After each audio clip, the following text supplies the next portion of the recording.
जरा सोचो, तुम एक ऐसी रहस्यमयी जगह पर फंस जाओ जहां एक अनजान ताकत तुम्हारी जान के पीछे पड़ी हो और वहां से निकल पाना लगभग इम्पॉसिबल लगे। कुछ ऐसा ही होता है हमारी आज की कहानी में। कहानी की शुरुआत में हम 4 जवान लड़के लड़कियों को मेक्सिको के एक रिजॉर्ट में छुट्टियां मनाते हुए देखते हैं। एमी नाम की लड़की को एहसास हुआ कि उसका इयररिंग कहीं खो गया है, लेकिन लकीली एक जर्मन टूरिस्ट जिसका नाम मैथियस है, उसे वो झुमका स्विमिंग पूल में मिला और उसने वापस कर दिया। बाकी सबने उसका शुक्रिया अदा करते हुए उसे ड्रिंक्स के लिए बुलाया और वहां उन्हें पता चला कि मैथियस मेक्सिको अपने भाई को ढूंढने आया है, जो अपनी आर्कियोलॉजिस्ट गर्लफ्रेंड के साथ वहां पास में ही मौजूद एक बहुत पुराने प्राचीन खंडहर में गया था। वो जगह बहुत ज्यादा रहस्यमयी है। बाकी सब भी वहां जाने के लिए बहुत उत्सुक हो गए, तो मैथियस ने उन्हें कहा कि चलो फिर साथ। मैथियस और उसके दोस्त दिमित्री ने उस जगह तक पहुंचने का एक नक्शा अपने कमरे पर भी छोड़ दिया, क्योंकि उनके कुछ दोस्त 1-2 दिन बाद वहां आएंगे। कुछ देर बाद वो सभी शहर के मेन एरिया में पहुंचे, लेकिन जिन गाइड्स को उन्होंने हायर किया था वो आए ही नहीं। ऊपर से फोन भी नहीं उठाया, जिसके बाद उन्होंने सोचा कि अब तो टैक्सी में जाना पड़ेगा वहां पे। जब ड्राइवर ने मैप देखा तो उसने कहा कि मैं वहां नहीं लेके जाऊंगा तुम्हें। उसने कहा कि ये जगह बहुत खतरनाक है, लेकिन फिर जब ज्यादा पैसों की बात आई तो ड्राइवर ने कहा कि यहां से 2 किलोमीटर पहले छोड़ दूंगा, जंगल से खुद ही जाना पड़ेगा। ड्राइवर उन्हें जंगल के किनारे तक ले गया। वो लोग परेशान थे कि वापस कैसे जाएंगे, लेकिन शायद मैथियस के फोन पर सिग्नल आ रहे थे और उसने ड्राइवर का विजिटिंग कार्ड भी ले लिया। जंगल की झाड़ियों में अटकी हुई उन्हें मैथियस के भाई की जीप मिली, जिसके बाद ये पक्का हो गया कि वो यहां पर ही आया है। मैप को फॉलो करते हुए उन्होंने जंगल पार करना शुरू किया और रास्ते में एक तालाब के पास रुक गए। तभी उन्होंने देखा कि कुछ आदिवासी लोग उन्हें दूर से देख रहे हैं। उन्होंने कुछ बच्चों से बात करने की कोशिश भी की, लेकिन कोई रिएक्शन नहीं मिली। तभी अचानक मैथियस को कुछ पत्ते और डंडियां हटाकर एक छुपा हुआ रास्ता दिखता है। एमी को शक हुआ कि कुछ तो गड़बड़ है, यहाँ रास्ते को छुपाया क्यों गया था। लेकिन जेफ ने कहा कि इन छोटी मोटी चीजों पर इतना ध्यान मत दो और एमी को अपने साथ खींचकर आगे ले गया। काफी चलने के बाद ग्रुप को एक पुराना खंडहर मिला। उस जगह को देखकर सब लोग हैरान रह गए। एमी तस्वीरें खींचने लगी और मैथियस को अपने भाई का टेंट बिल्डिंग के ऊपर दिखा। अचानक एक आदिवासी घोड़े पर आया और अपनी लैंग्वेज में उनके ऊपर चिल्लाने लगा। घोड़ा डर गया और आगे आने से इनकार करने लगा। जेफ को लगा कि इसे पैसे चाहिए और उसे कुछ पैसे देने की कोशिश करने लगा, लेकिन उस आदमी ने मना कर दिया। थोड़ी देर बाद 2 और लोग आते हैं। मैथियस ने अपने भाई की फोटो फोन पर दिखाई। तभी एक आदिवासी उसे पकड़कर देखने लगा। तभी एमी ने फोटो लेने के चक्कर में पीछे हटकर एक पौधे पर कदम रख दिया। ये देखकर वो आदिवासी पागल हो गए और धमकी देने लगे। दिमित्री ने फोटो लेने के लिए पौधे पर चढ़कर कैमरा उठा लिया और तब तो और भी ज्यादा हंगामा हो गया। जब वो कैमरा वापस करने की कोशिश करने लगा तब तो आदिवासियों ने उसके सीने में तीर मार दिया और फिर उसके चेहरे पर गोली चला दी। बाकी सब घबरा गए और सीढ़ियों पर दौड़कर खंडर के ऊपर चढ़ गए ताकि उन आदिवासियों से बचा जा सके। उन्हें और भी लोग आते हुए दिखाई दिए जिन्होंने खंडहर को हर तरफ से घेर लिया, लेकिन वो उनके पीछे ऊपर नहीं जाते। ऊपर पहुंचकर उन्हें वो जगह मिल गई जहां उसका भाई और उसकी गर्लफ्रेंड आए होंगे, लेकिन वहां एक भी इंसान नहीं था। किसी के फोन पर सिग्नल नहीं था। खंडहर के बीच में गहरा गड्ढा था, लेकिन नीचे जाने का कोई सुरक्षित रास्ता नहीं था। मैथियस जोर जोर से अपने भाई का नाम चिल्लाता। उसे झाड़ियों में एक पैर नजर आया। जब उसने पौधे को तोड़कर देखा तो वो उसके भाई की लाश थी। जेफ ने नीचे खड़े लोगों को देखा। वो सभी खंडर के इर्द गिर्द ही कैंप बनाने लगे। मैथियस जब अपने भाई के पास से दूर हटा तो उसके हाथ पर कुछ एलर्जिक रिएक्शन हो गया, क्योंकि उसने पौधे को छुआ था। ग्रुप बैठकर सोचने लगा कि अब क्या करना चाहिए, क्योंकि यह तो साफ था कि वो आदिवासी उन्हें वापस नहीं जाने देंगे। जेफ ने कहा कि हमें बस इंतजार करना चाहिए। अगर हम वापस नहीं गए तो दिमित्री के दोस्त शायद उन्हें ढूंढते हुए आ जाए। तभी उन्हें एक फोन बजने की आवाज सुनाई दी, जो कि उस गड्ढे से आ रही थी। मैथियस ने एक लालटेन उठाई और अपने शरीर पर रस्सी बांधकर नीचे उतरना शुरू कर दिया, लेकिन कुछ ही सेकेंडों बाद रस्सी टूट गई और मैथियस अंधेरे में गिर गया। उन्हें लालटेन के टूटने की आवाज सुनाई दी और मैथियस की दर्द भरी आवाज भी। उन लोगों ने एक और रस्सी तैयार की और इस बार स्टेसी को नीचे उतारा, जो एक दूसरी लालटेन लेकर नीचे उतरी। नीचे जाते हुए रस्सी खत्म हो गई और ऊपर से लड़कों ने कहा कि रस्सी इतनी है बस, लेकिन स्टेसी अभी नीचे नहीं पहुंची थी। उसने नीचे देखा तो मैथियस को वो दिख गई। स्टेसी को लगा कि मैथियस उससे ज्यादा नीचे नहीं है, तो उसने रस्सी खोलकर छलांग लगा दी। लेकिन नीचे गिरते ही उसके घुटने में कांच के टुकड़े चुभ गए। जब वो टुकड़े निकाल रही थी तो मैथियस ने बताया कि मैं अपना पैर नहीं हिला पा रहा, शायद उसकी कमर टूट चुकी है।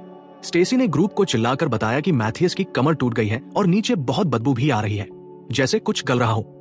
अब लड़के सोचते हैं कि उन्हें कुछ तो ऐसा बनाना होगा कि दोनों को ऊपर खींच सके, लेकिन एमी ने कहा कि जिसकी कमर में चोट है उसे ज्यादा हिलाना ठीक नहीं होगा। एमी ने नीचे जाकर उन आदिवासियों से मदद मांगने की कोशिश की, लेकिन वो सिर्फ अपने हथियार उस पर तान कर खड़े रहे। जैब उसे रोकने की कोशिश करने लगा और बीच बचाव में एमी पौधों पर गिर गई।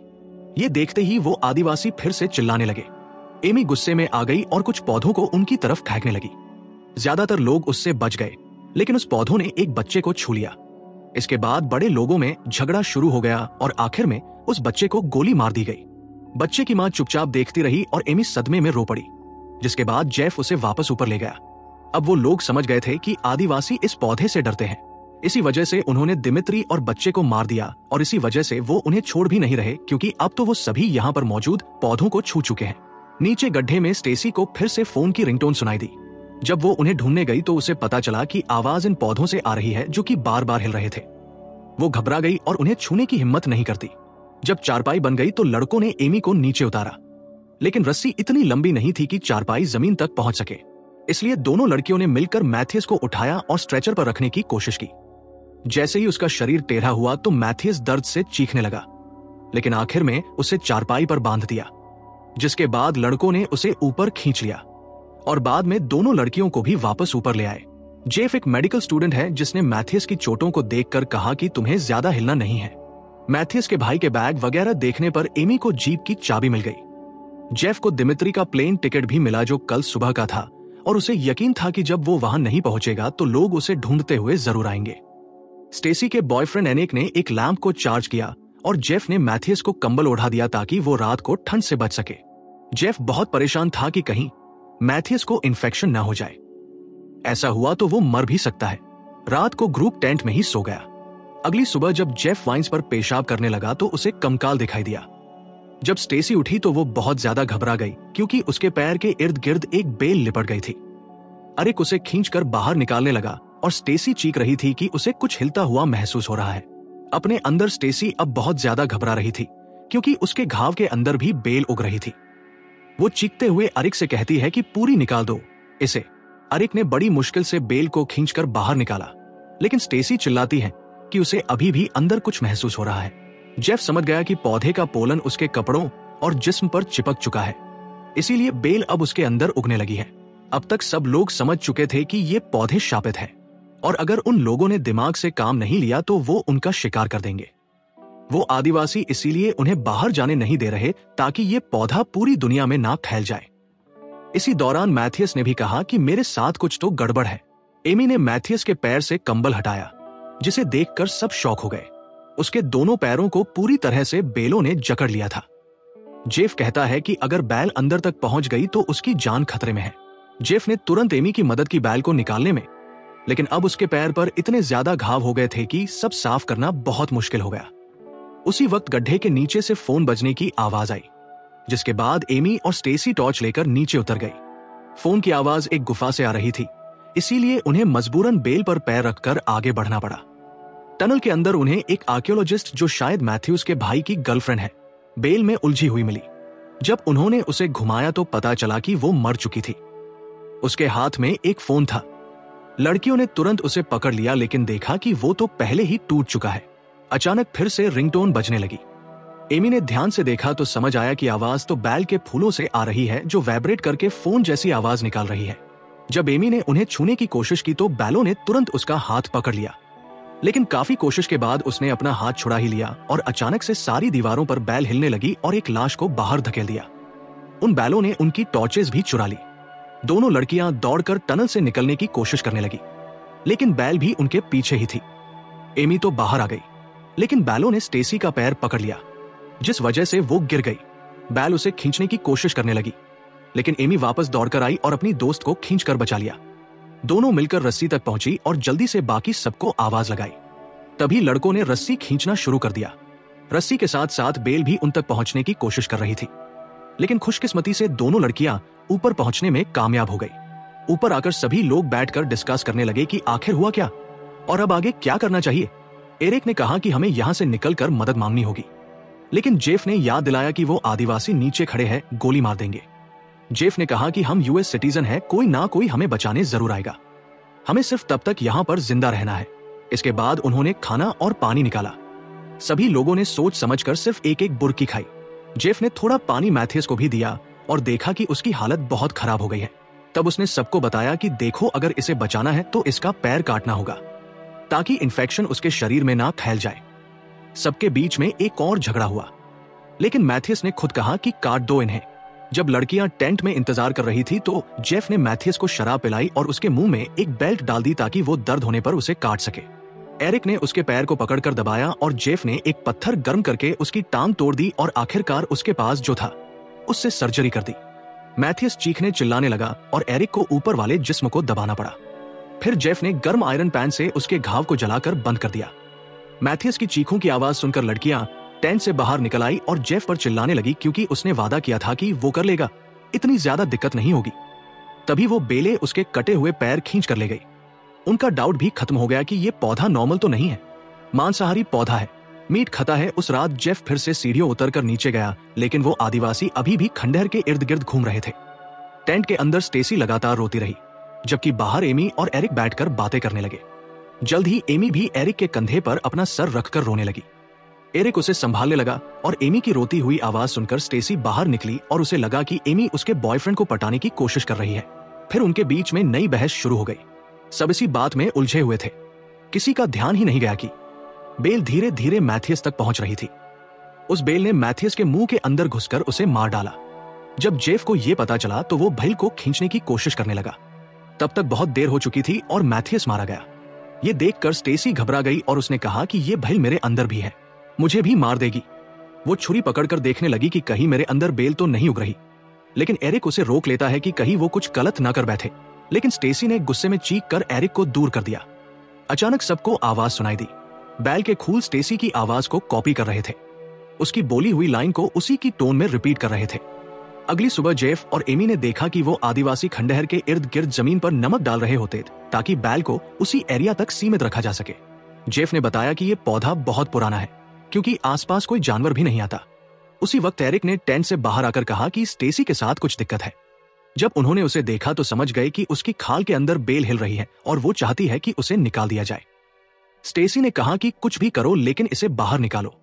जेफ ने उसके पैर पर थोड़ी अल्कोहल डाली, छुरी से कट लगाया और हाथ डाल के बेल को खींचने लगा।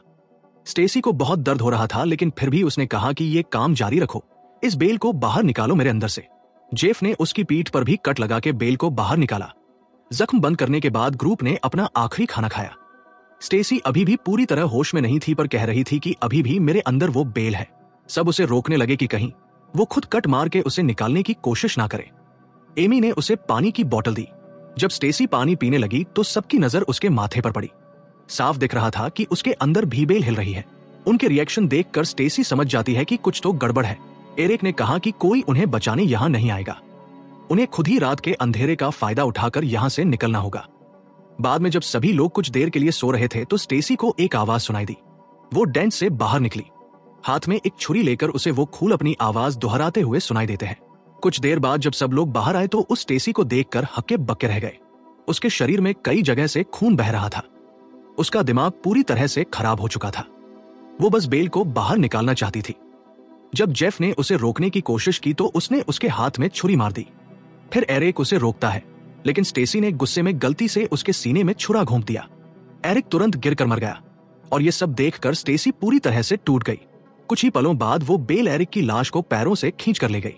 स्टेसी अब इस दर्द को बर्दाश्त नहीं कर पा रही थी और उसने सबसे दया की भीख मांगी। तभी जेफ ने आगे बढ़कर स्टेसी को मार डाला ताकि वो और ना तड़पे। इसके बाद जेफ ने एमी के कपड़ों पर खून लगा दिया और उसके हाथ में जीप की चाबी देते हुए कहा कि जो भी हो जाए तुम भागना बंद मत करना। फिर वो एमी को उठाकर नीचे ले गया और जमीन पर गिराकर ऐसा दिखाया जैसे वो मर चुकी हो। जाने से पहले जेफ ने एमी को अलविदा कहा। फिर जेफ वहां से थोड़ा साइड में जाकर उन आदिवासियों से बात करने लगा ताकि उनका ध्यान अपनी तरफ खींच सके। जब उसने देखा कि मैं इन लोगों को काफी दूर ले आया हूं तभी अचानक उसने आगे कदम रखा और जोर से एमी का नाम पुकारा। यह सुनकर एमी तुरंत वहां से भागने लगी। दूसरी तरफ आदिवासियों ने तुरंत ही तीर जलाकर जेफ को मार डाला। जब वो बेल जेफ को पैरों से पकड़कर खींचने लगी तो आदिवासियों के लीडर ने उसके सर पर गोली मारकर उसे एक आसान मौत दे दी ताकि वो ज्यादा न तड़पे। बाकी लोग एमी का पीछा करने लगे। एमी जितनी तेज दौड़ सकती थी उतनी तेज जंगल को पार करने की कोशिश करने लगी। वो 1-2 बार गिरी भी लेकिन रुकी नहीं। उसके आसपास के पेड़ों पर तीर लग रहे थे, मतलब कि सभी आदिवासी उसके पीछे पड़े हुए हैं। आखिरकार बचते बचाते वो जीप तक पहुंच ही गई। चाबी काम कर गई और वो तुरंत गाड़ी चलाकर निकल गई। लेकिन कहानी के आखिर में हमने देखा कि उसके चेहरे में भी एक बेल हिल रही थी, यानी जिस बेल को वो आदिवासी यहीं पर रोकना चाहते थे, अब वो बाकी की दुनिया में भी फैल सकती है। वीडियो पसंद आई तो लाइक कर देना, फ्लिक्सोरा चैनल को सब्सक्राइब कर लेना। धन्यवाद।